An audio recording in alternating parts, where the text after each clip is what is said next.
Señor dijo en Juan 7:37, el que tenga sed, venga a mí y beba. El que cree en mí, como dice la Escritura, de su interior correrán ríos de agua viva. Y esto dijo del Espíritu Santo que habían de recibir los que creyesen en él. No puede ser agua y fuego. Eso uno o eso otro.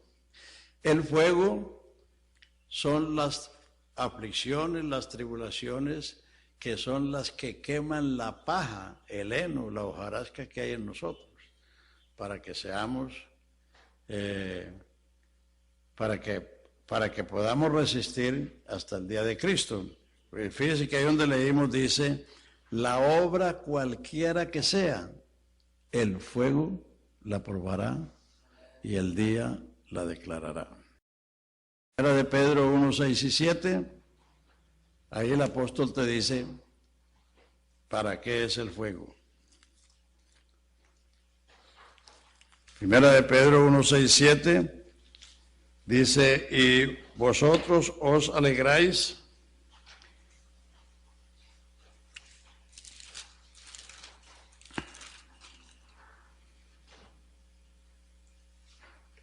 en lo cual vosotros os alegráis, aunque ahora por un poco de tiempo, si es necesario, tengáis que ser afligidos en diversas pruebas, para que sometida a prueba vuestra fe, mucho más preciosa que el oro, el cual aunque perecedero se prueba con fuego, sea hallada en alabanza, gloria y honra, cuando sea manifestado Jesucristo.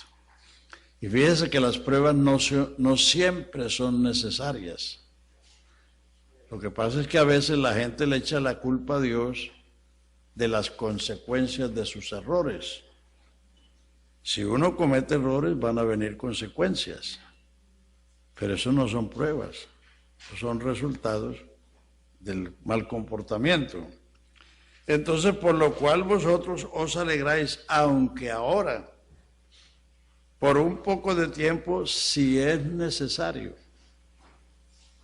Si es necesario, tengáis que ser afligidos en diversas pruebas, lo cual se hace para prueba de vuestra fe, que es mucho más preciosa que el oro. Y el oro, aunque perecedero, se prueba con fuego, para que así su fe sea hallada en alabanza y gloria cuando Jesucristo sea manifestado. Y más claro está en el capítulo 4, verso 12 del mismo libro. Mírenlo ahí para que vean.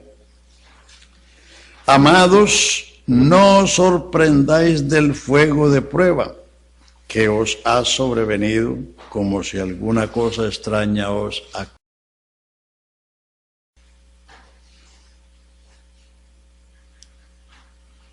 Sino gozaos cuando sois participantes de los padecimientos de Cristo, para que también en la revelación de su gloria os gocéis con gran alegría.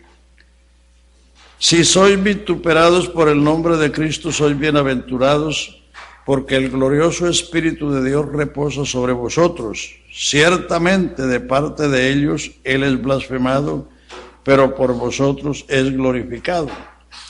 Así que ninguno de vosotros padezca como homicida o ladrón o malhechor o por entremeter lo ajeno, pero si alguno padece como cristiano, no se avergüence, sino glorifique a Dios por ello, porque es tiempo que el juicio comience en la casa de Dios, y si primero comienza por nosotros, ¿cuál será el fin de aquellos que no obedecen el Evangelio de Dios? Y si el justo con dificultad se salva, ¿a dónde aparecerá el impío y el pecador?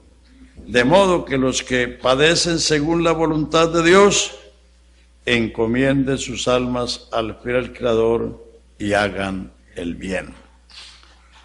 El fuego es lo que prueba lo que somos y lo que hacemos. Y el Antiguo Testamento está lleno de eso, donde Dios le ha dicho a Israel que los va a probar como a la plata y como al fuego, que los va a purificar. La manera que Él los purificó fue a punta de aflicciones, porque ellos se apartaron.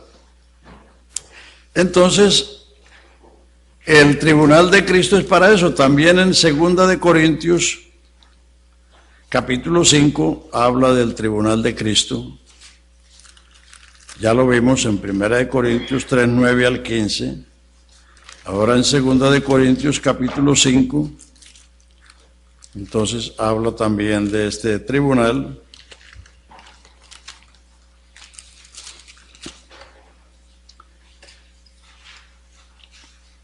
Porque sabemos que si nuestra morada terrestre, este tabernáculo, se deshiciere, tenemos de Dios un edificio, una casa no hecha de manos, eterna en los cielos. Por esto también gemimos deseando ser revestidos de aquella nuestra habitación celestial, pues así seremos hallados vestidos y no desnudos. Porque asimismo los que estamos en este tabernáculo gemimos con angustia porque no quisiéramos ser desnudados, sino revestidos para que lo mortal sea absorbido por la vida. Mas el que nos hizo para esto mismo es Dios. Así que vivimos confiados siempre y sabiendo que entre tanto que estamos en el cuerpo, estamos ausentes del Señor. Porque por fe andamos, no por vista, pero confiamos y más quisiéramos estar ausentes del cuerpo y presentes al Señor. Por tanto, procuramos también, o ausentes o presentes, serle agradables, porque es necesario que todos comparezcamos ante el tribunal de Cristo, para que cada uno reciba según lo que haya hecho mientras estaba en el cuerpo, sea bueno o sea malo. Entonces, la pérdida que se sufre allí es la pérdida de la recompensa. Si la obra que alguno edificó permaneciere, recibirá recompensa. Si se quemare, sufrirá pérdida de la recompensa, pero él se salvará, así como por fuego, sencillamente porque está en el fundamento. Exacto. Ese es el tribunal de Cristo, o sea, la iglesia del arrebatamiento va a pasar al tribunal de Cristo y allí es donde va a recibir sus galardones para luego ir a las bodas del Cordero. En Apocalipsis 19 dice: oí una voz del cielo que decía: aleluya, gocémonos y alegrémonos porque han venido las bodas del Cordero, y a la esposa se le ha dado que se vista de lino fino, vino blanco finísimo, que son las acciones justas de los santos. O sea, la iglesia, así como una novia va engalanada a su boda, entonces así la iglesia va a ir a las bodas del Cordero. La iglesia ahora no es la esposa del Cordero, sino la novia del Cordero. Porque si fuera la esposa, entonces ¿para qué ir a las bodas? Ahora es la prometida del Cordero. Entonces, cuando venga, el Señor va a llevarla. Hay 3 cantares de la iglesia. Cantares es un libro, es el cantar mayor de los que escribió Salomón. Salomón escribió 1005 cantares y este es el cantar de los cantares, o sea, el máximo. Entonces hay 3 cuadros que usted los puede buscar ahí más adelante. El primero es: ¿quién es esta que se muestra en el desierto como una nubecita? La iglesia comenzó con 120. La iglesia en todas partes comienza con una familia, con unas pocas personas, en cualquier lugar. ¿Quién es esta que se muestra en el desierto como una nubecita? El segundo cuadro, que está en el capítulo 6, el primero creo que está, dice: ¿quién es esta? Hermosa como la luna, esclarecida como el sol, imponente como ejércitos en orden. Esa es la iglesia en su marcha triunfante. Y en el último capítulo está, ¿quién es esta que sube recostada sobre el pecho de su amado? Ahí están los tres cuadros de la iglesia en su comienzo, en su desarrollo y en su arrebatamiento en el pecho de su amado. Bueno, ¿de cuánto tiempo disponemos? ¿Hasta cuándo? Son las 8:30. ¿Podemos estar hasta las 9? ¿O está muy tarde? Bueno, entonces vamos a ver, tenemos estos tres eventos que tienen que ver con la iglesia. Esto no tiene nada que ver con Israel, esto es con la iglesia. O sea, el arrebatamiento, el tribunal de Cristo y las bodas del Cordero. Los israelitas que se han convertido en estos 20 siglos, ellos han entrado en la iglesia, porque Israel es una nación, la iglesia es un cuerpo, y en Cristo no hay judío ni griego, siervo ni libre, varón ni mujer, sino que todos somos uno en Cristo. Por un espíritu, todos fuimos bautizados en un cuerpo, sean judíos, sean griegos, sean siervos, sean libres, a todos se nos dio a beber de un mismo espíritu. Es decir, la iglesia es un cuerpo, es un organismo vivo, universal, Cristo es la cabeza, y todo el que obedece el evangelio es incorporado en ese cuerpo. El primer ejemplo está en los Hechos 2:41. La iglesia nació con 120, entre los que estaban los 12 apóstoles, María la Madre del Señor y otros. Y Pedro predica el primer sermón y el verso 41 dice, así que los que recibieron su palabra fueron bautizados y fueron añadidos a ellos, añadidos a la iglesia.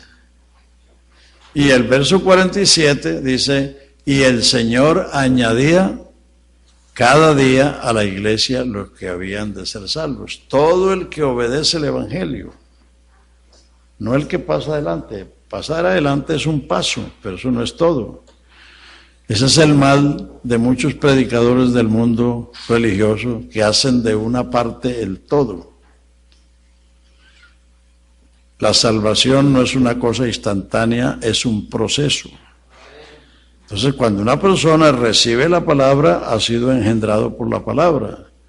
Pero es cuando obedece la palabra, siendo bautizado, que es incorporado en la iglesia.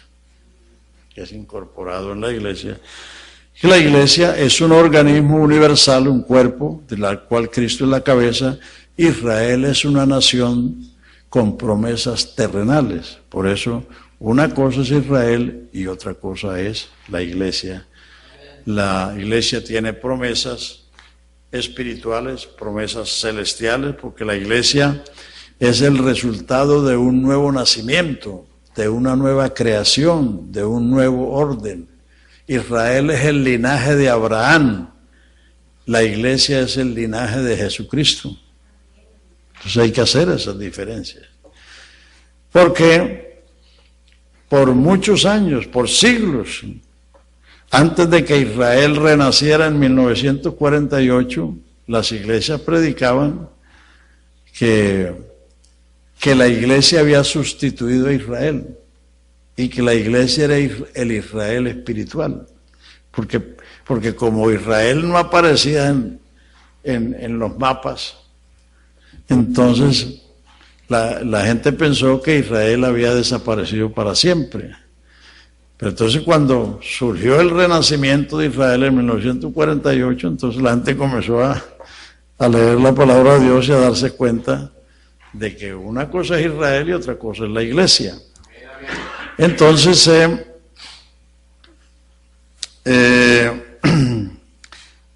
por eso hay que hacer esas distinciones. Bueno, entonces vamos a ver si hay algunas preguntas sobre estos tres eventos: el recogimiento, el tribunal de Cristo y las bodas del Cordero. ¿Queda alguna pregunta o hay alguna pregunta sobre eso? Sí, hermana. Mi pregunta no es específicamente sobre los tres. Me voy a acercar. Sí, acérquese porque mis oídos están viejos. Son los oídos nomás. A ver. Mi pregunta no es exactamente sobre estos tres aspectos, pero sí tiene que ver, Ajá. tienen el mismo tiempo. A ver. Hablando de la resurrección, yo siempre entendí que teníamos, la Biblia nos habla de la primera y la segunda resurrección, y que la primera resurrección corresponde a los santos, y que Cristo es las primicias y luego los santos. Yo tenía entendido esas dos partes de la resurrección, que en Apocalipsis 20 dice: bienaventurados los que hacen parte de la primera resurrección, la segunda muerte. Pero leyendo el libro de los Efesios, el libro que usted acaba de escribir, aparece una tercera etapa de la primera resurrección, y yo leía que en Apocalipsis 20, 4 y 5, usted sabe bien lo que dice el libro. Sí. Y el 5 dice, pero no. Vi los que fueron. Está en la primera resurrección. Exacto. Es que hay dos clases de resurrección, una resurrección y otra resurrección, sino clase. Como hay hoteles de 5 estrellas y otros de 2 o de 3. Entonces, comenzando por el Salmo 17, el último versículo, dice David: Señor, líbrame de los hombres cuya parte es esta vida, que yo seré satisfecho cuando despierte a tu semejanza.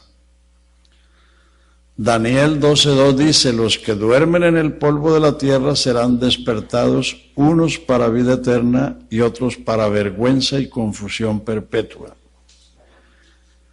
Juan 5:29, el Señor Jesús dijo: no os maravilléis de esto, porque vendrá hora, no ha venido, vendrá hora cuando todos los que están en los sepulcros oirán su voz.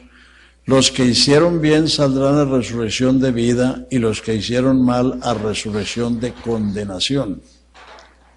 Romanos 2 dice: los que perseveran en bien hacer buscan gloria, honra, inmortalidad, la vida eterna. Pero tribulación y angustia al que hace lo malo, al judío primeramente, pero gloria y honra y paz al que hace lo bueno. Entonces hay dos clases de resurrección.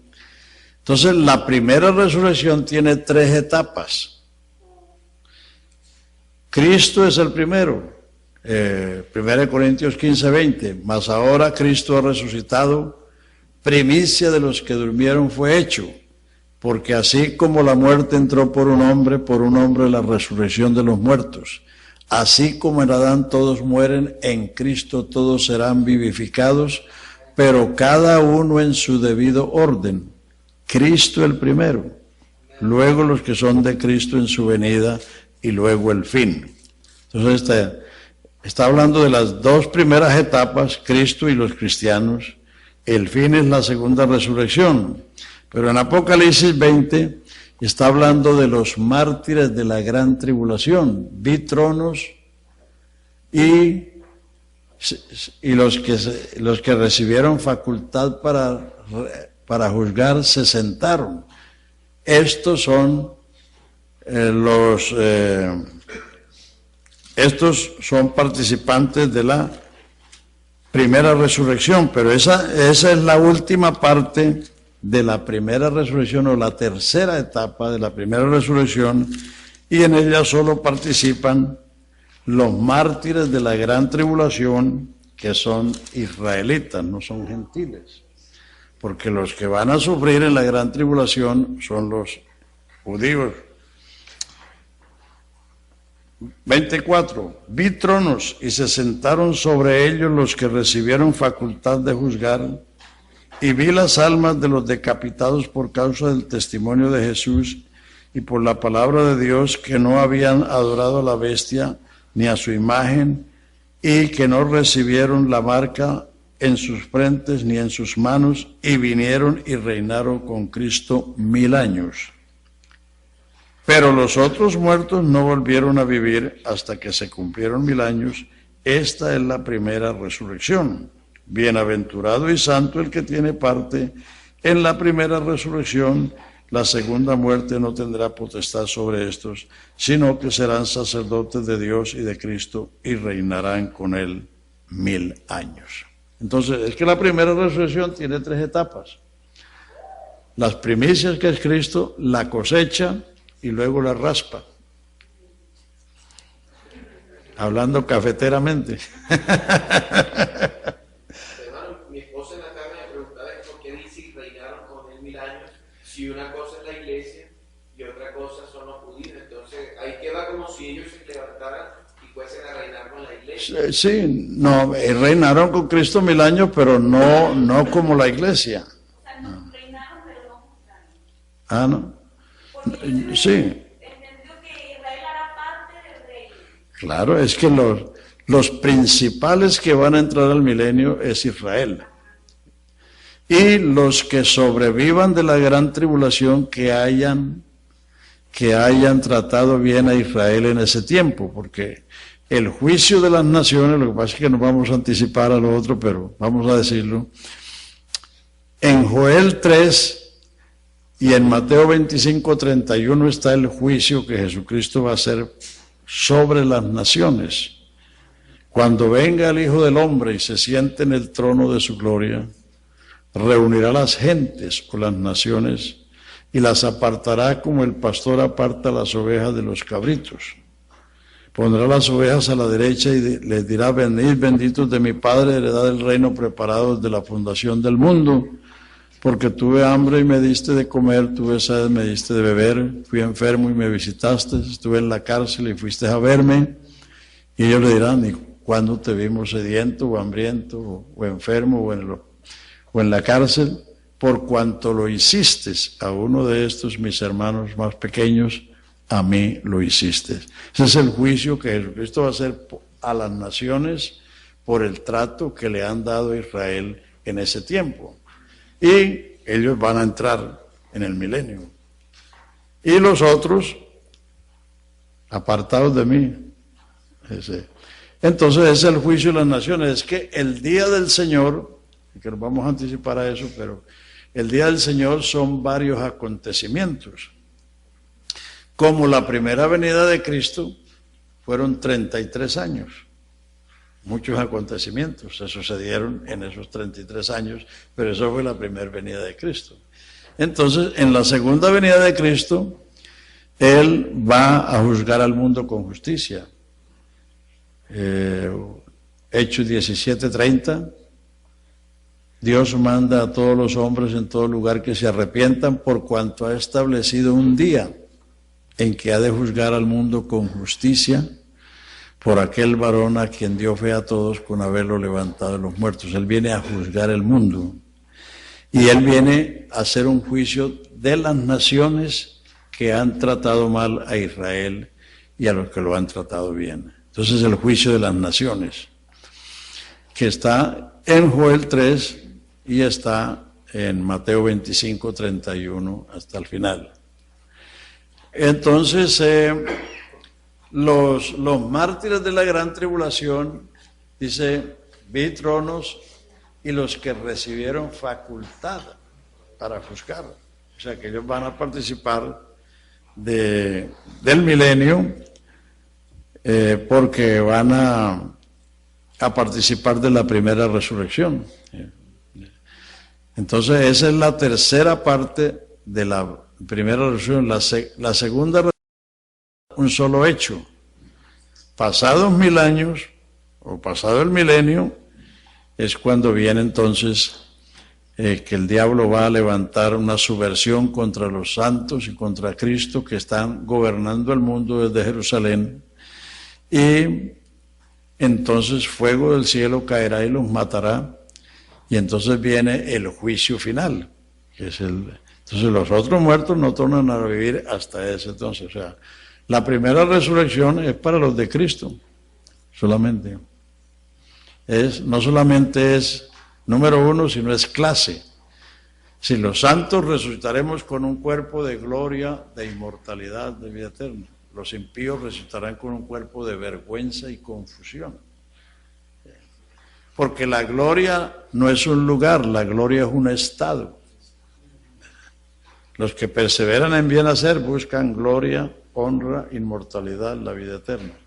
Entonces, porque se está en ese estado, se va a ir a un lugar acorde a ese estado. Pero la gloria es eso, un estado. Bueno, ¿está claro?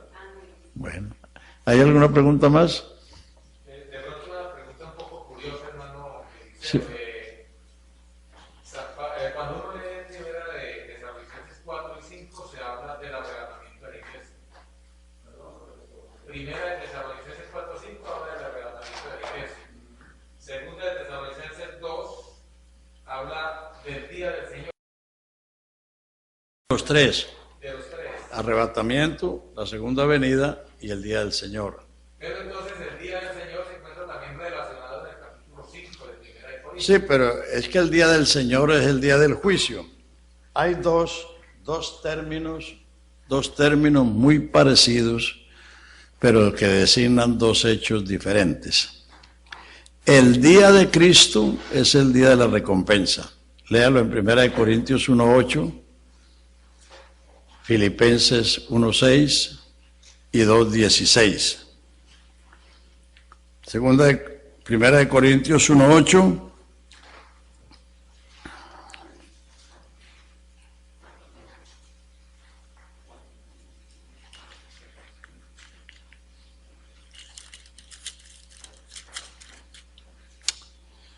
El cual también os confirmará hasta el fin, para que seáis irreprensibles en el día de nuestro Señor Jesucristo.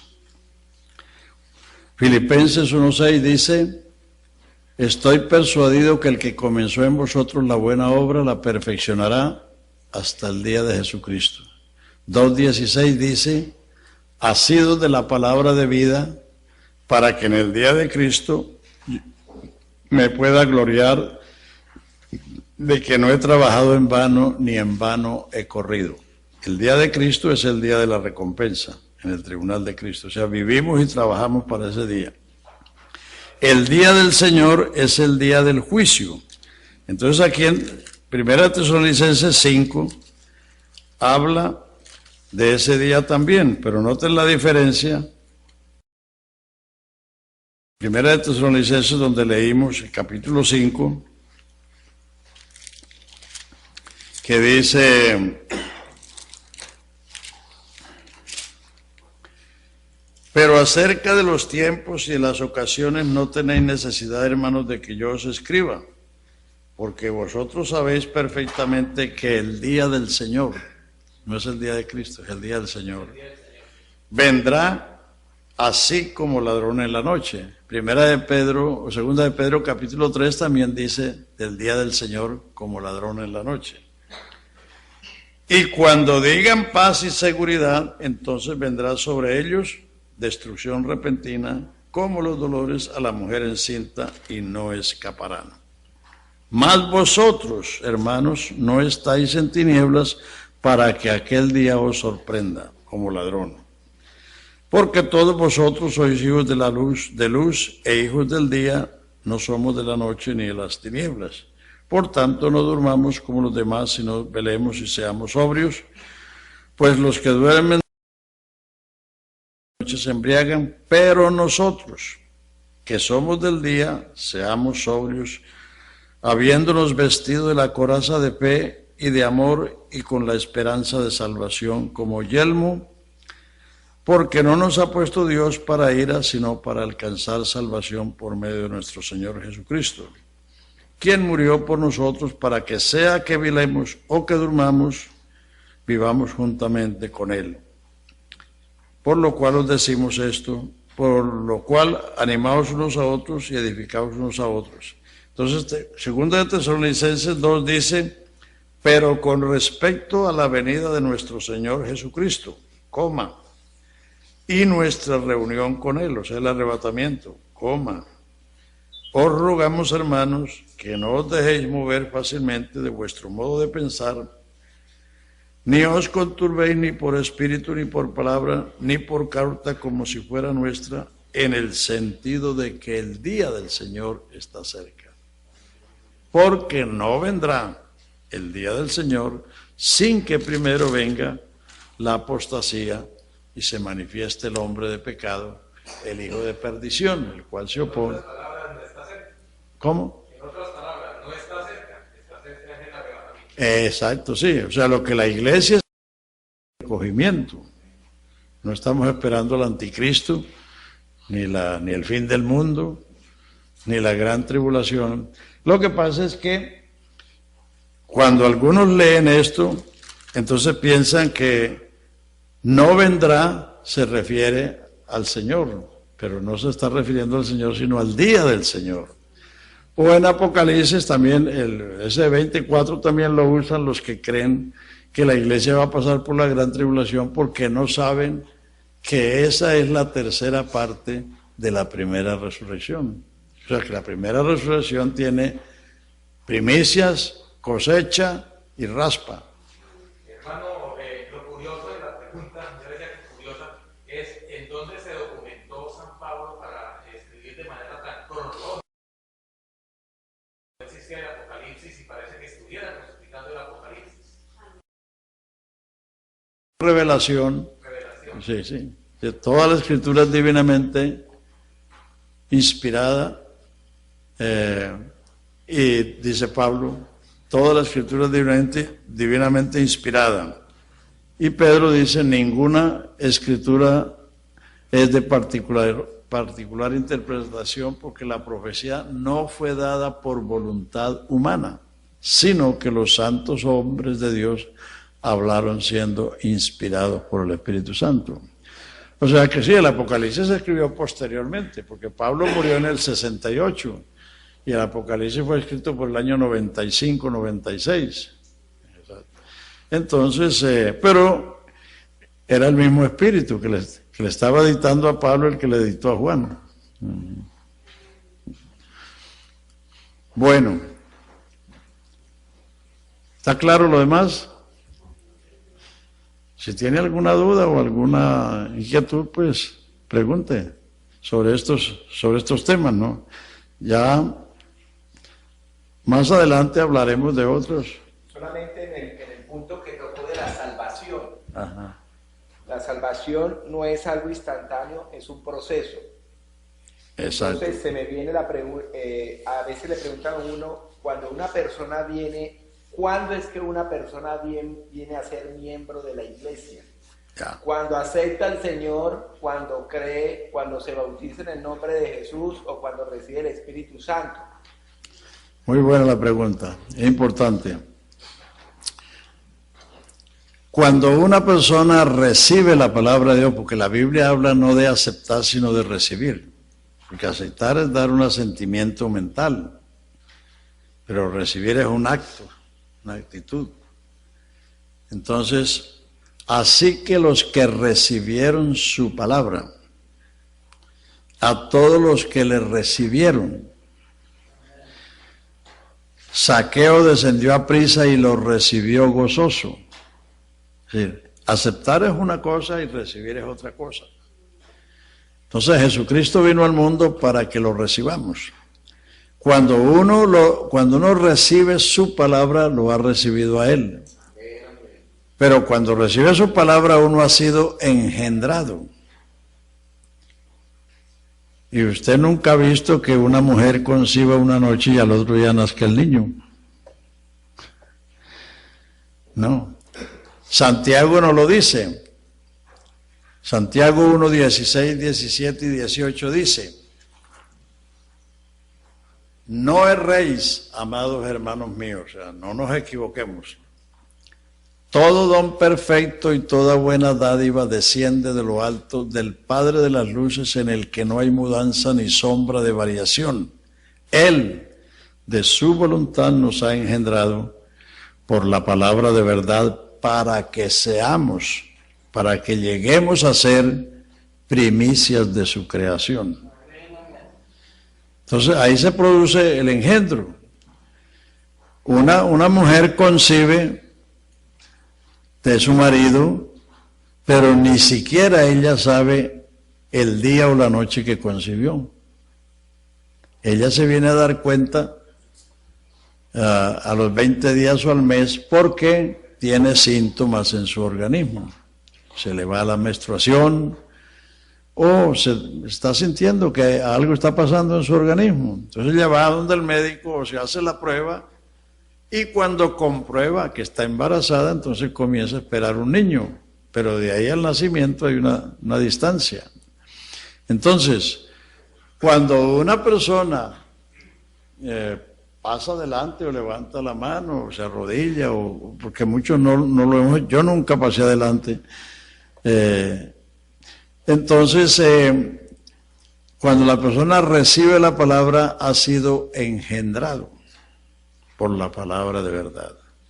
Luego, primera de Pedro 1:23 dice, siendo renacidos, no de simiente corruptible, sino de incorruptible por la palabra de Dios. Uno nace de lo que fue engendrado.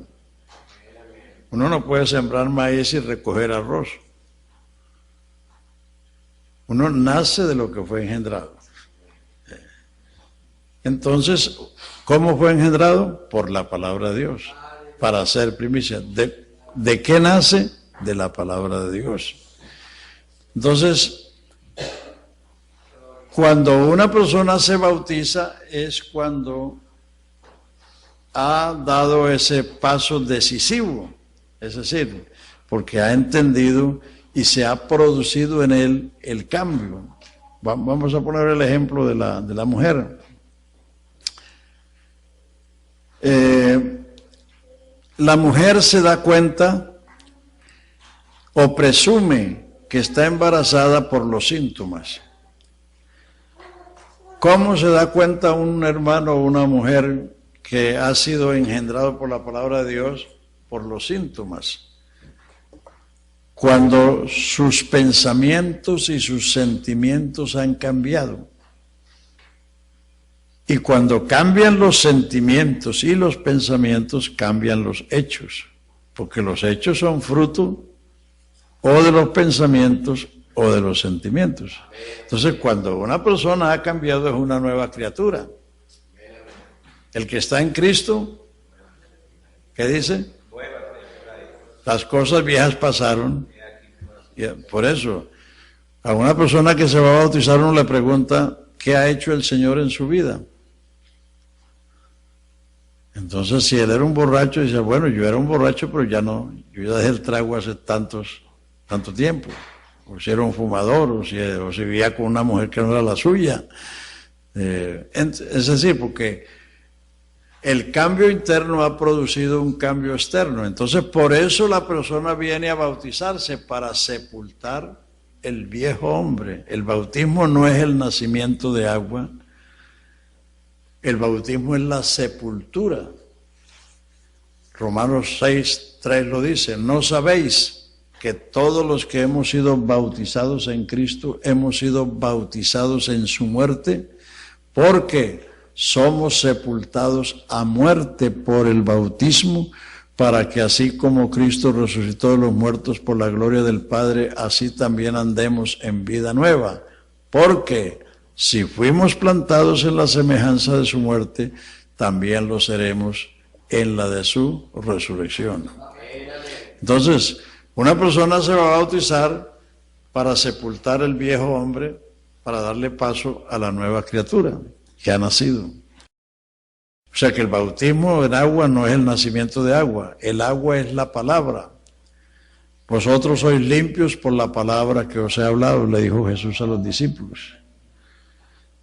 Santifícalos en tu verdad, tu palabra es verdad. Cristo amó la iglesia y se entregó a sí mismo por ella para santificarla y purificarla en el lavacro del agua por la palabra. Primera de Pedro 1:22, habiendo purificado vuestras almas en la obediencia a la verdad. Nacer de agua es nacer de la palabra, nacer del Espíritu es nacer de la palabra, porque la palabra es espíritu y es vida. Jesús dijo, las palabras que yo os hablo son espíritu y son vida. Las palabras de Jesús son las que plantan la vida en este cuerpo mortal, en este hombre mortal. Exacto.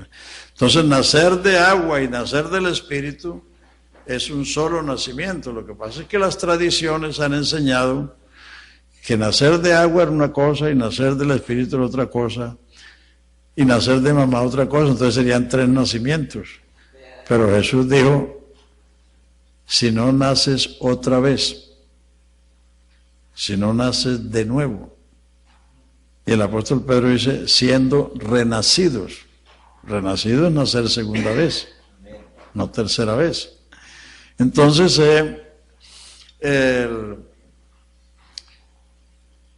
la persona nace, ¿por qué? Porque está gestada. Pero de recibir la palabra a nacer, tiene que transcurrir un tiempo y tienen que transcurrir unos hechos. Y el Señor le estaba hablando a Nicodemo de eso, porque le dijo, si te he dicho cosas terrenas y no las creéis, ¿cómo creerías si os dijere las celestiales? Entonces, lo que pasa es, como dije al principio, el Señor solo le dijo a Nicodemo 2 cosas. De cierto digo, si no naces otra vez no puedes ver. Como él pensó fue en su mamá, entonces el Señor le repitió la dosis. El que no nace de agua y del Espíritu no puede entrar en el reino de Dios. Pero está diciendo lo mismo, repitiéndole lo mismo. Como Judas, cuando Jesús se estaba despidiendo de ellos, les dice, el que me ama, mi palabra guardará y mi Padre le amará y yo me manifestaré a él. Y le dice Judas, Señor, ¿y por qué te manifestarás a nosotros y no al mundo? Entonces él le repitió la dosis. El que me ama, mi palabra guardará, mi Padre le amará y vendremos a él y haremos morada con él. Porque el que no entiende hay que repetirle la dosis.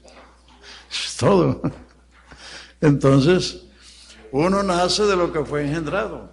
¿Por qué estamos aquí? Porque un papá nos engendró. Si no, no estuviéramos aquí. Y una madre nos concibió, nos gestó y nos dio a luz, pero eso no fue de la noche a la mañana.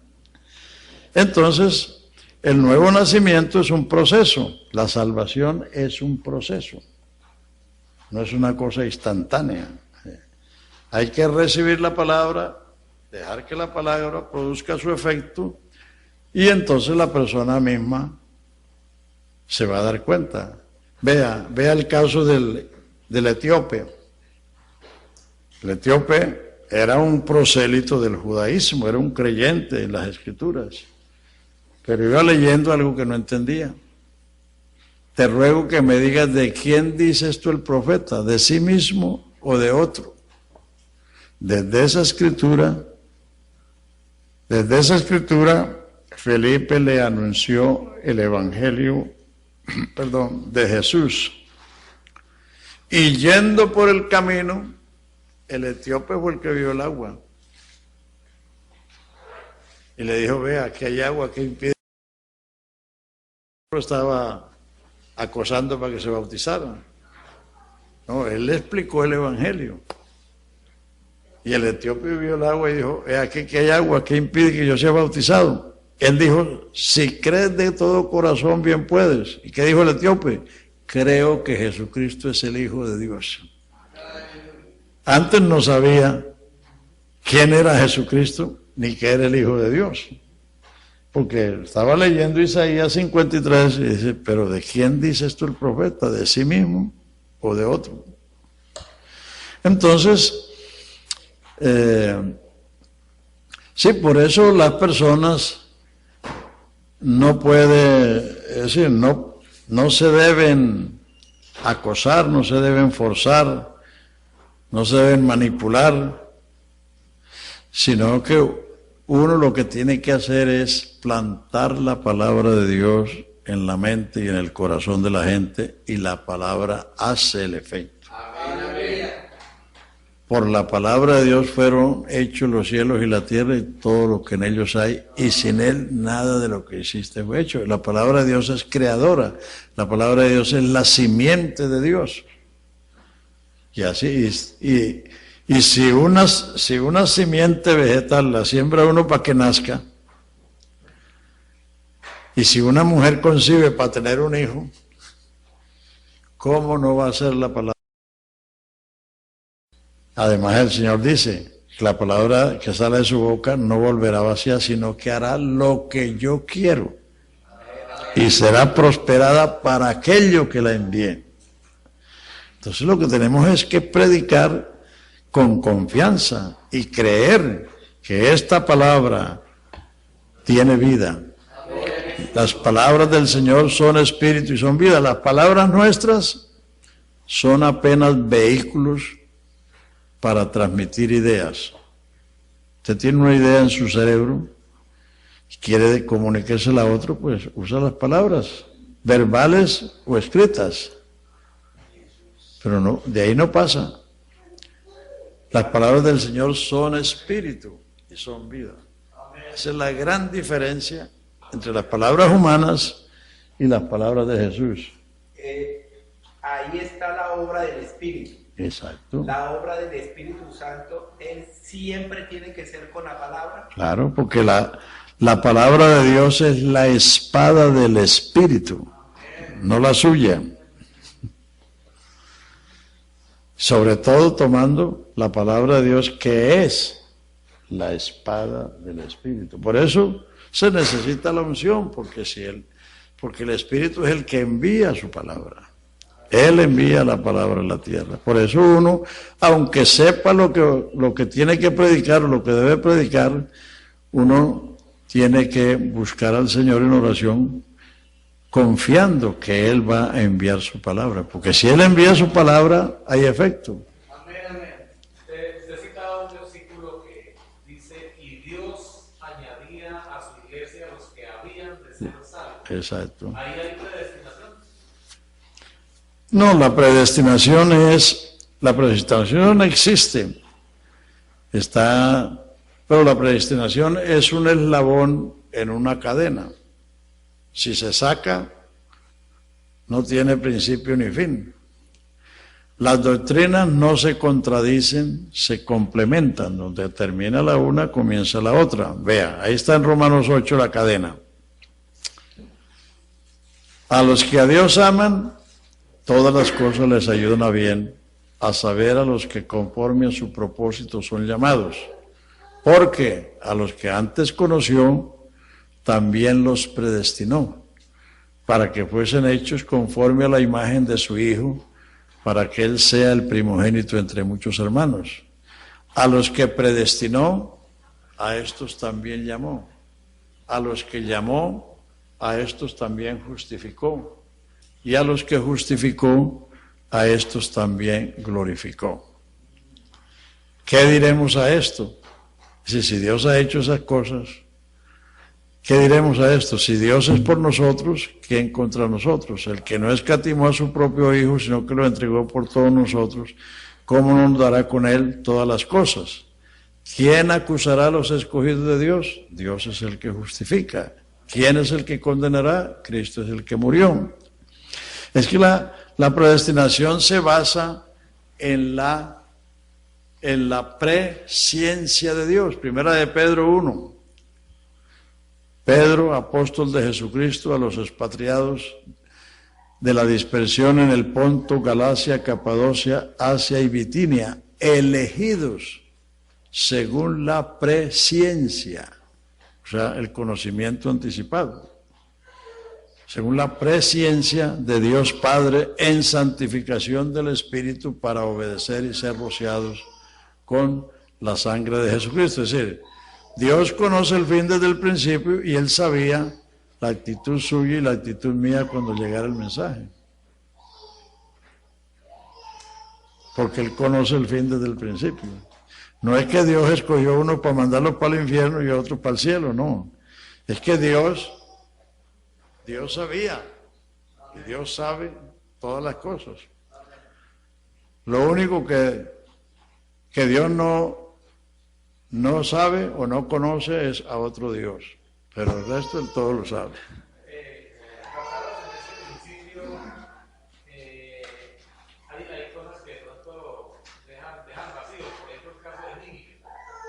Nínive debe ser destruido. Pero entonces la actitud de Nínive cambió los planes de Dios. Cambió. Sí. Es decir, es que si Dios no supiera todo, no sería Dios.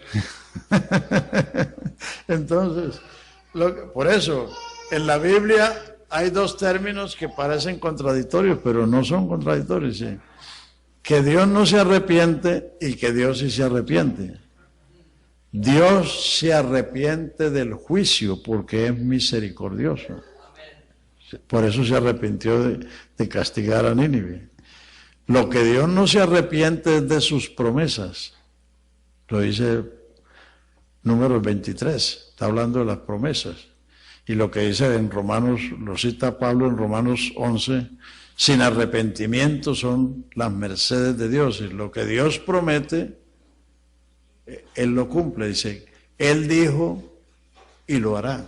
Lo prometió y lo cumplirá. Dios no se arrepiente de sus promesas. Pero Dios sí se arrepiente del castigo porque Él es misericordioso. Y cuando el hombre cambia la actitud, entonces Él en su misericordia le pasa por alto el castigo o se lo posterga. Otro versículo que usted mencionó, no incomodar donde habla acerca de la revelación que recibe Pedro. Aparentemente hay una expresión que sobraba aquí en ese versículo. Cuando dice tú eres Pedro. ¿Por qué dice tú eres Pedro? Parece que no encaja con el contexto. Sí, porque Pedro es piedra. Por eso dice en el original, dice, tú eres Petrus, y sobre esta Petra. Así que Pedro era una piedra, y Petra es la roca. Sobre esta roca, sobre la confesión, sobre la revelación, sobre la declaración. Es más, en el verso 20 dice que el Señor le dijo a los discípulos que a nadie dijeran que Él era Jesús el Cristo. La revelación vino, pero Él le prohibió a los discípulos que lo anunciaran, porque, como dice Pablo en 1 Corintios 2, si los príncipes de este siglo hubieran conocido que Él era el Señor de la gloria, no lo hubieran crucificado. Entonces, Él estaba encubriendo su identidad. Como dice Isaías 45:15, tú eres Dios de Israel que te encubres, Dios de Israel que salvas. Entonces Él estaba encubriendo su identidad porque si los príncipes hubieran sabido que Él era el Mesías, no lo hubieran crucificado. Y eso era necesario para nuestra salvación. Bueno, yo creo que ya sí llegamos a las 9. Uy, nos pasamos. Bueno, entonces mañana hablaremos de la segunda venida de Cristo. Si quieren, léanse Mateo 24, Mateo 25, Marcos 13, Lucas 21. Ahí está el sermón profético de la segunda venida de Cristo. Entonces vamos a hablar mañana de eso. Amén. Dios les bendiga. Lucas, ¿qué? 25. Mateo 24 y 25, Lucas 21 y Marcos 13. Ese es el mismo sermón. Lo que pasa es que los 3 evangelistas lo registraron.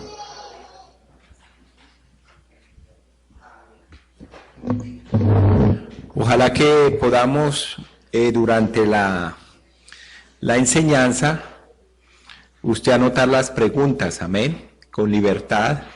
Lo importante pues es aprender, amén. Mañana pues estaremos aquí a la misma hora, invitemos a los hermanos y es bueno pues este buen tiempo para aprender más de la palabra de Dios, amén. Gloria al Señor. Vamos a orar, vamos a darle gracias a Dios y agradecer a Dios por este gran privilegio, amén. Oremos.